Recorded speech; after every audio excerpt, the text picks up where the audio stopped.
1,5 km au nord-ouest se trouve l'endroit où il travaillait, le cimetière le plus célèbre du monde. Voici la grande et auguste nécropole des millions d'années de pharaons, vie, prospérité, santé, dans l'occident de Thèbes, ou comme on l'appelle aujourd'hui, la vallée des rois.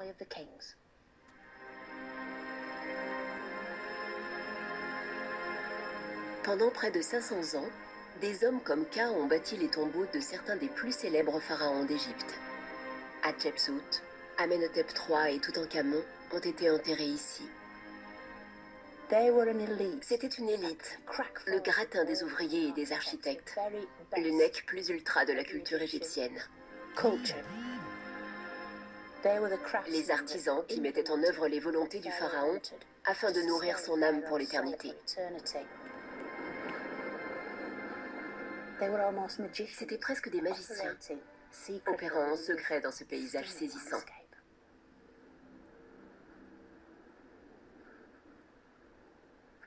Mais je brûle les étapes, car l'histoire de Ka et de Mérite commence au village. Je veux essayer de comprendre comment ils se sont rencontrés et sont tombés amoureux. Ils ont probablement grandi dans le village, mais comment se courtisait-on à l'époque? Pour le savoir, pas besoin d'aller très loin, car à la périphérie du village, il y a ce qu'on appelle le Grand Puits. Les villageois l'ont creusé dans une vaine tentative pour trouver une nappe d'eau souterraine. À force de creuser, ils ont fini par descendre à plus de 50 mètres. Ils cherchaient à devenir autosuffisants en eau et ont malheureusement échoué. Mais ce puits est ensuite devenu une décharge, une véritable mine d'informations. Les fouilles qui y ont été menées par les archéologues ont en effet livré de remarquables trouvailles.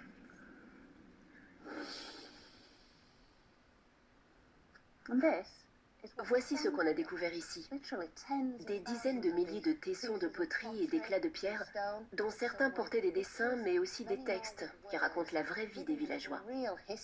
Car il s'agit de notes, de pense-bêtes, de chansons d'amour, de listes de blanchissage. C'est l'écho même de leur voix.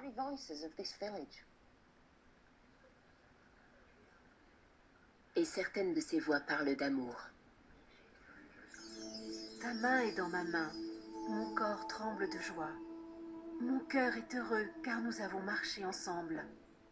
Le son de ta voix est comme du vin de grenade. Écrits sur des papyrus et des éclats de poterie, ces poèmes exprimant les sentiments des amoureux sont si nombreux qu'ils donnent l'impression que le village bouillonnait de passion. Tous les poèmes d'amour de l'Égypte ancienne viennent de ce village, sauf un. Certains titres sont très évocateurs, comme « Ton amour »,« En descendant au fleuve »,« Nuit et jour », et en plus suggestif, « Se dévêtir ». Je descends au fleuve pour être avec toi, et je remonte avec un poisson rouge qui paraît superbe sur mes doigts. Ô mon guerrier, mon aimé, viens, regarde-moi. J'aime penser que ces vers magnifiques ont joué un rôle dans les amours de Ka et Mérite. Aujourd'hui, on se fréquente, on se fiance et on se marie, mais certains Égyptiens adoptaient une approche plus directe. Ka a peut-être exprimé ses sentiments pour Mérite en lui apportant son paquet. Apporter son paquet indiquait le désir de vivre avec la femme qui vous plaisait. On pense que ce paquet était une sorte de dot regroupant tout ce que possédait le prétendant. L'offrir à sa promise était sans doute l'une des premières étapes avant de vivre avec elle. Mais cela ne marchait pas toujours, comme l'explique un villageois. Dans une note écrite par cet homme, il raconte une triste histoire. Il dresse la liste de tous ses biens qui, avouons-le, n'ont rien de renversant, puis explique qu'il est allé voir la femme désirée, mais que sa famille l'a jetée dehors. Comme il le dit lui-même, alors j'y suis retourné avec tous mes biens pour vivre avec eux, mais elle a agi exactement de la même manière et m'a de nouveau chassé. On peut presque sentir sa colère d'avoir été repoussé, lui et toutes les choses qu'il avait apportées. Elle a sans doute été déçue par la taille de son paquet.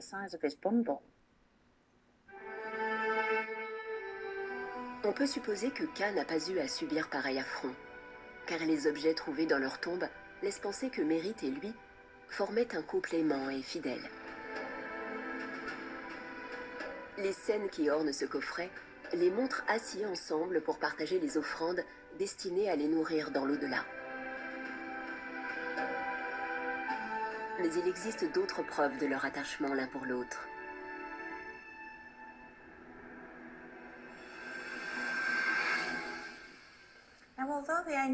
Si les Égyptiens n'avaient pas de cérémonie de mariage officielle et s'installaient simplement ensemble, ils échangeaient néanmoins des gages d'amour, bien souvent sous forme de bagues.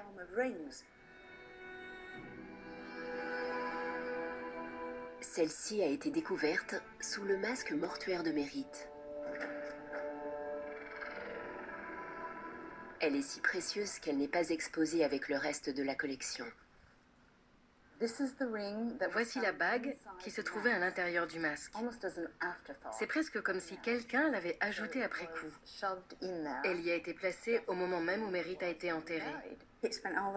Elle a passé des milliers d'années cachée sur la momie de Mérite. C'était un geste improvisé, très spontané. Oui. L'image gravée dessus, on dirait la déesse vache Hathor. Oui, exactement.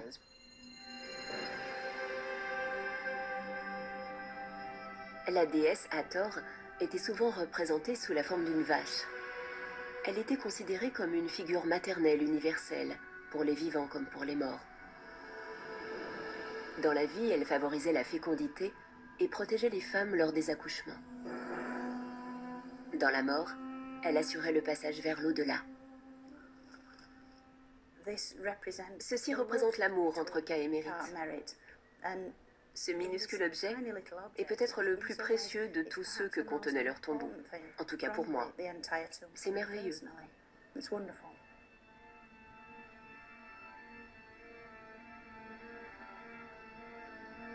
Ka et Mérite vivaient durant un âge d'or de l'Égypte antique.